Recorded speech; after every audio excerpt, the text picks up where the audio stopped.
Bienvenue sur Africa 24 dans cette nouvelle édition de l'Africa Tonight. Voici les titres de l'actualité.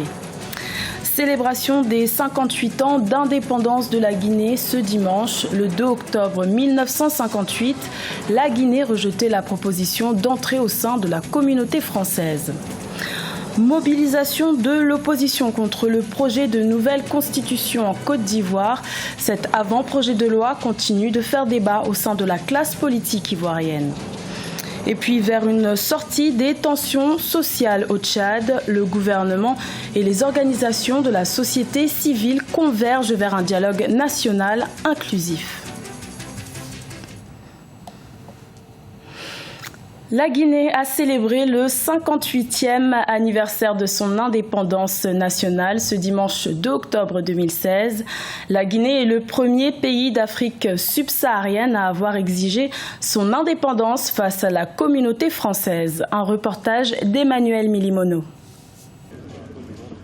2 octobre 1958, 2 octobre 2016, 58 ans jour pour jour depuis que la Guinée a recouvré sa souveraineté internationale. Tout un symbole car elle a été la première à voter contre le projet de communauté française au sortir de la Seconde Guerre mondiale. 58 ans de marche jalonnés de moments parfois difficiles et le défi de l'unité nationale est plus que jamais d'actualité. Notre communauté nationale doit fermer toutes les parenthèses douloureuses de notre passé commun, souvent marquées par la violence politique. C'est le lieu de rendre hommage à toutes les victimes de ces violences politiques commises depuis l'indépendance. La volonté de notre gouvernement est d'œuvrer pour que justice soit rendue à toutes les victimes.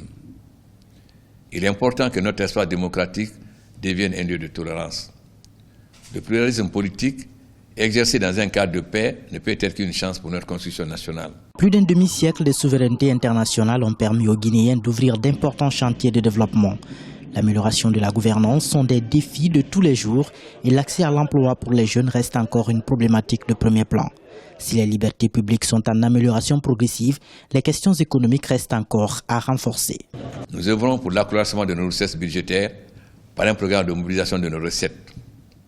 Avec une synergie d'action entre les services des impôts et ceux de la douane, afin de stopper les déperditions financières et d'améliorer le recouvrement des différentes recettes fiscales. Ce plan devra être accompagné par des mesures de qualification de la dépense et de contrôle de la passation des marchés publics qui devraient être allégés, afin que le pays puisse absorber les différents concours extérieurs qui lui sont octroyés. La Guinée poursuit sa marche vers le progrès. Le peuple de Guinée, toujours mobilisé dans la défense des idéaux de paix et de liberté, est l'acteur clé de ce chantier de développement. Seulement, le discours politique a récemment porté un coup au climat de sérénité entre les différents camps politiques du pays, creusant ainsi un fossé entre les communautés. Tout un défi à relever après 58 ans de souveraineté internationale. En Côte d'Ivoire, le projet de nouvelle constitution initié par le président Alassane Ouattara doit être présenté le 5 octobre devant le Parlement. Le Front populaire ivoirien a choisi cette même date pour protester contre ce projet devant le siège de l'Assemblée nationale. Deogracias Podo. Adopté le mercredi 28 septembre 2016 par le gouvernement ivoirien, le projet de nouvelle constitution continue de diviser la classe politique ivoirienne. L'opposition et une partie de la société civile réclament un débat constitutionnel et un report du référendum qui devrait avoir lieu fin octobre 2016. Le président Alassane Ouattara insiste sur la simplicité, la modernité et l'équilibre de la future loi fondamentale, des arguments insuffisants pour convaincre les protestataires, notamment le Front populaire ivoirien qui appelle ses partisans à observer un sitting devant l'Assemblée nationale le 5 octobre 2016, date à laquelle le chef de l'État devrait défendre son projet devant les députés. Nous sommes contre à la fois la démarche et un certain nombre de propositions qui ont été dévoilées par les initiateurs de ce projet. Quand vous regardez d'ailleurs le calendrier, on a le sentiment que c'est une course de vitesse, qu'on se précipite pour imposer au pays une constitution, qu'on ne prend pas le temps d'expliquer les contours du projet, de justifier l'opportunité du projet. On a un projet et on veut l'imposer aux Ivoiriens. Nous refusons cela. Rédigé par un comité d'experts mis en place en mai 2016, l'avant-projet de la nouvelle constitution avait été remis au président Alassane Ouattara le 24 septembre 2016. Les textes proposent entre autres aux Ivoiriens la création d'un Sénat, la création d'un poste de vice-président, la clarification ou la suppression de l'article 35 concernant l'ascendance et les origines d'un candidat à l'élection présidentielle. Des modifications que l'on estime consensuelles dans les rangs du parti au pouvoir. Notre pays doit être en effet doté d'une constitution moderne, consensuelle, impersonnelle et à l'épreuve du temps. Les échanges que nous avons eus tout au long de ce processus me donnent l'assurance que l'avant-projet de nouvelle constitution préserve les droits et les libertés de chaque Ivoirien, quel que soit son rang social, ses origines, son ethnie et sa religion.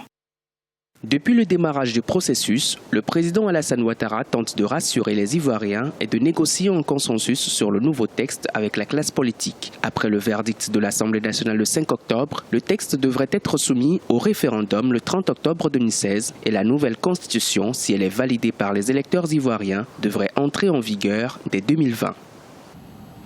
Au Tchad, le plan de sortie de crise économique adopté en Conseil des ministres en août 2016 a créé des divergences entre gouvernement et organisations de la société civile, mais les deux parties ont récemment manifesté leur volonté de dialoguer pour sortir de ce conflit.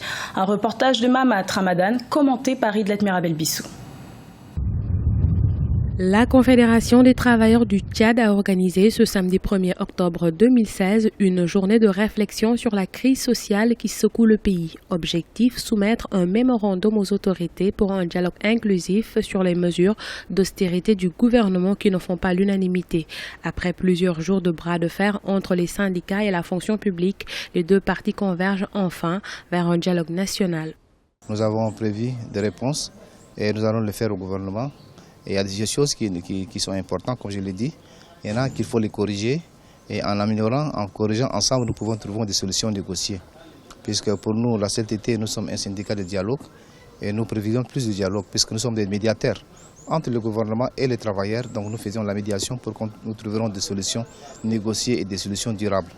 Une démarche pacifique saluée par la majorité présidentielle et le front de l'opposition nouvelle pour l'alternance et le changement qui se disent prêtes à rejoindre la table de négociation pour une issue pacifique à la crise. Dans le monde entier, il y a la crise, mais quand il y a des mesures, les gens s'assoient et discutent du problème. Mais si on doit frapper tout le monde à tout bout du champ, je crois que ce n'est pas vraiment une solution. Il faut prévoir un dialogue inclusif. Un dialogue qui doit regrouper tous les acteurs sociopolitiques pour sortir notre pays dans cette catastrophe. Rappelons que le Tchad traverse depuis plusieurs semaines une tension sociale causée par de multiples grèves des syndicats. Ces derniers protestent contre les mesures d'austérité du gouvernement et les retards de salaire. En Somalie, l'explosion d'une voiture piégée dans la capitale Mogadiscio aurait fait au moins 2 victimes et 5 blessés ce samedi 1er octobre. Cet attentat qui n'a pas été revendiqué s'est produit près d'un restaurant très fréquenté par des civils et des membres des forces de sécurité. Notons que la Somalie est censée organiser les élections au suffrage indirect dans quelques semaines pour élire un nouveau président d'ici le 30 novembre. Ce journal a été réalisé par l'ensemble de la rédaction. Merci de votre fidélité. Retrouvez dans quelques instants une nouvelle édition de l'information sur Africa 24.